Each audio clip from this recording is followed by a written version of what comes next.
The coffee has gone cold in the mug. You notice because your fingers finally reach for it, mechanically, without thought, and the ceramic feels room temperature against your palm. Not warm, not inviting, just there. The way so many things in your life have become just there. The apartment is quiet except for the hum of the refrigerator and the distant murmur of traffic beyond the window. Gray light filters through curtains you haven't fully opened in 3 days. Or is it 4? The dust particles drift lazily through the pale shaft of illumination, each mote suspended in its own private eternity, going nowhere. On the desk in front of you sits a notebook. Black cover, unmarked. You bought it 6 months ago with that surge of intention you remember so clearly, the way your chest felt lighter in the store, how you imagined the pages filling with ideas, plans, the architecture of a better version of yourself. The first page has a date written at the top, nothing else. The rest is blank, a monument to beginnings that never continued. Your phone buzzes. Another notification, another fragment of someone else's curated life. You swipe it away and notice the time, 2:47 p.m. Afternoon has arrived without your permission, without your participation. Where did the morning go? You remember waking, remember the intention to start early, to finally begin. But there was coffee to make first, then an article to read, then another.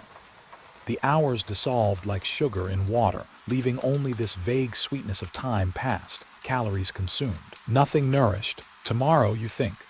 The word forms with the ease of practice. Tomorrow I'll wake up different.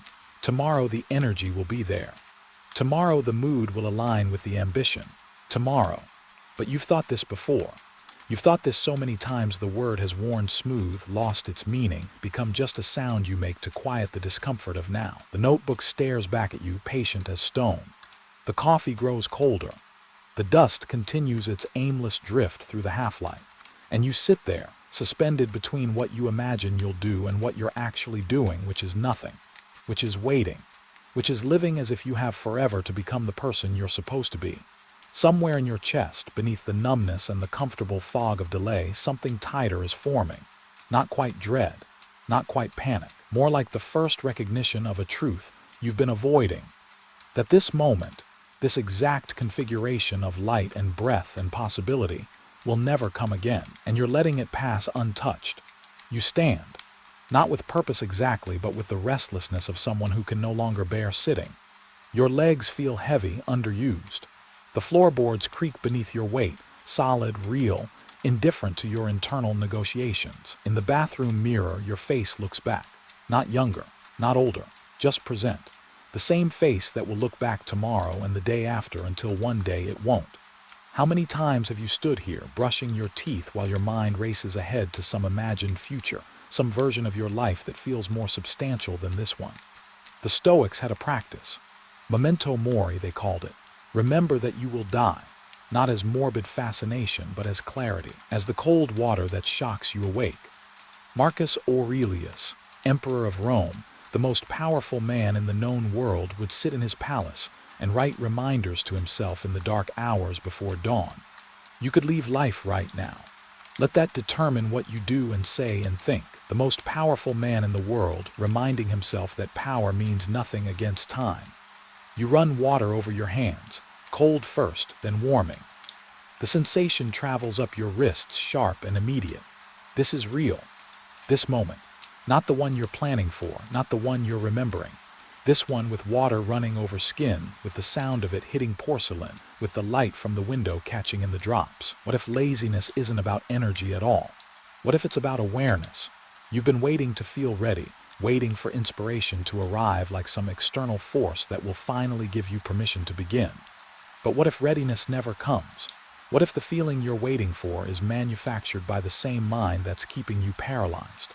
The Stoics believed we have a duty, not to gods or governments, but to our own nature, to what we're capable of becoming. Seneca, wealthy and comfortable, wrote that we act as if we're immortal, spending our days as though they're infinite. You live as if you were destined to live forever, he observed, watching his contemporaries drift through banquets and gossip and elaborate plans for a future they treated as guaranteed. He wrote those words 2,000 years ago. Those people are dust. Their tomorrows never came. You dry your hands on a towel that needs washing. Another small task deferred. Another tiny surrender to the fiction of unlimited time. But here's what's shifting slowly, like a weight redistributing itself in your chest.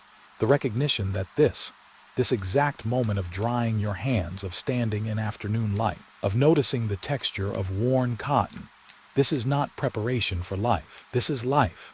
The question forms quietly without drama. If you knew you wouldn't wake tomorrow, what would you do with the next hour? Not the grand gestures, not the bucket list. What small, honest thing would you do right now? The answer arrives before you can dress it up in excuses. You return to the desk, but this time you don't sit. You stand over it, looking down at the notebook like an archaeologist examining a relic from a civilization that believed in something you've forgotten. The pen is there too, black ink. You pick it up and the weight surprises you, solid, deliberate, designed for a hand that intends to use it. When did objects become so strange? When did the simple act of holding a pen feel like crossing a threshold? Epictetus was born a slave. He had no control over his circumstances, no choice about where he lived or who owned his body. Yet he became one of the great Stoic teachers, and his words echo through centuries. How long are you going to wait before you demand the best for yourself? A slave, asking free men why they choose their own chains. You open the notebook. The blank pages smell faintly of paper and possibility. That first page with its lonely date, you could tear it out, start fresh, pretend that false beginning never happened. But that would be another form of the same delusion, wouldn't it? The belief that you need perfect conditions, a clean slate, the right starting point. The Stoics didn't believe in perfect conditions. They believed in duty expressed through action, regardless of circumstance. Not the action you'll take when you feel inspired. The action available to you now in this exact configuration of limitation and opportunity.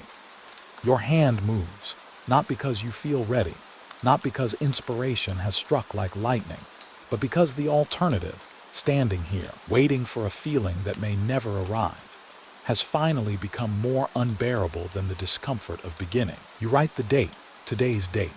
Below it you write, what I can do now. The words look smaller than you expected, less dramatic. The page doesn't glow, the heavens don't open. You are still you, standing in an apartment that needs cleaning, with a life that needs living, with a mind that keeps trying to escape into tomorrow. But something has shifted, subtle as a change in air pressure. Marcus Aurelius wrote his meditations not for publication, but for himself, reminders scrawled in the margins of a life spent managing an empire, fighting wars, dealing with plague and betrayal. Concentrate every minute, he wrote, like a Roman, like a man, on doing what's in front of you with precise and genuine seriousness, tenderly, willingly, with justice. Like a Roman, like a man. Like someone who understands that character isn't built in grand moments but in small ones. In the decision to pick up a pen. In the choice to wash a dish instead of leaving it for tomorrow. In the practice of meeting this moment, this unremarkable, unglamorous, utterly ordinary moment with something resembling respect.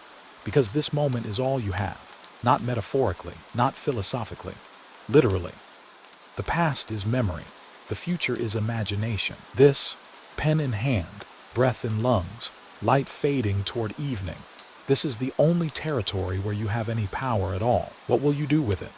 You write 3 tasks, not 10. Not a manifesto. 3 small things that exist in the realm of the possible, here in what remains of this afternoon. 1. Clear the desk. 2. Write for 15 minutes. 3. Wash the dishes. The ink dries on the page.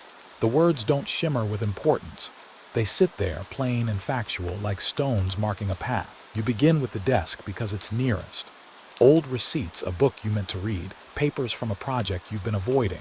Your hands move without ceremony. Each item either has a place or it doesn't. The decisions are smaller than you thought, less fraught. The desk surface emerges, wood grain, solid, real. It was here all along, under the accumulated debris of postponement. 7 minutes pass. The desk is clear. The notebook sits in the center now, unavoidable. You sit down, pen in hand, and write. Not perfectly, not with the brilliance you've been waiting to feel. You write badly, actually, awkwardly. The sentences stumble. The thoughts arrive half-formed, but they arrive. And you let them come, imperfect and honest, because perfection was never the point. The Stoics understood something we've forgotten in our age of optimization and peak performance. That virtue isn't excellence, it's effort. It's the willingness to meet your duty even when, especially when, you don't feel like it. Especially when the task seems too small to matter. 15 minutes. You write until the timer on your phone sounds, then you stop. Not because you've said everything, but because you said you would. And there's a strange power in that, in keeping a promise to yourself, even a small one. The dishes are last. You run hot water until steam rises. The soap smells like lemon. Each plate, each fork, each mug receives the same attention. Not rushed, not resented, just done. The repetitive motion becomes almost meditative. Hands in warm water. The simple satisfaction of making something clean that was dirty. Through the window above the sink, the sky is deepening toward evening. That particular blue that only exists in the hour between day and night. Transient. Unrepeatable. You're watching it happen, hands wet, fully present for once, and you realize this is what you were waiting for all along. Not some future version of yourself. Not permission. Not the perfect conditions. Just this. The willingness to be here. To do what's in front of you. To stop negotiating with time as if you're immortal. The last dish goes in the rack. You dry your hands. The same towel, the same motion, but different somehow. Lighter. Tomorrow will come or it won't. You'll wake with energy or you won't. The mood will cooperate or it won't. None of that matters as much as you thought. Because you've remembered something the Stoics knew in their bones, that a life well lived isn't measured in perfect days or grand achievements. It's measured in moments like this one, ordinary, quiet, chosen. The notebook waits on the clean desk. The evening waits beyond the window. And you, for once, are not waiting at all.